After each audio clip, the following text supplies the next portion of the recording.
విజయవాడ నగరం ఒక్కసారిగా ఉలిక్కిపడింది. నిత్యం రద్దీగా ఉండే బస్టాండ్ పరిసరాల్లో తూటాల శబ్దం కలకలం రేపుతోంది. పోలీసులు, ఈగల్ అధికారులు జరిపిన తనిఖీల్లో ఊహించని పరిణామం ఎదురైంది. ఒక ఆగంతకుడు ఏకంగా అధికారులపైనే గన్ ఎక్కుపెట్టి కాల్పులకు తెగబడ్డాడు. త్రుటిలో పెద్ద ప్రమాదం తప్పడంతో అంతా ఊపిరి పీల్చుకున్నారు. ఈరోజు విజయవాడ నగరంలో శాంతి భద్రతలను సవాల్ చేస్తూ ఒక దుండగుడు రెచ్చిపోయాడు. పోలీసులు అండ్ ఈగల్ ఫోర్స్ అధికారులు రొటీన్ తనిఖీల్లో భాగంగా బస్టాండ్ సమీపంలోని బాలాజీ హోటల్ను కార్డన్ సెర్చ్ చేస్తున్నారు.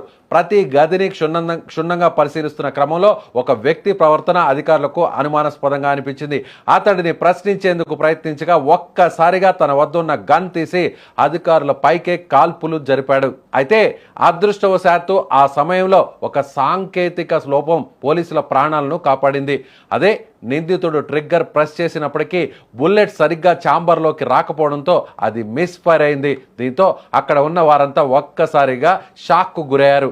ఆ గందరగోళాన్ని ఆసరాగా చేసుకుని నిందితుడు అక్కడి నుంచి తప్పించుకోవడానికి ప్రయత్నించాడు. కానీ అప్రమత్తమైన పోలీసులు, ఈగల్ అధికారులు ప్రాణాలకు తెగించి మరీ అతన్ని వెంబడించారు. సినీ ఫక్కీలో జరిగిన ఈ చేజింగ్లో చివరికి నిందితుడు బంధించి అదుపులోకి తీసుకున్నారు. పోలీసుల ప్రాథమిక విచారణలో దిమ్మ తిరిగే నిజాలు బయటపడ్డాయి.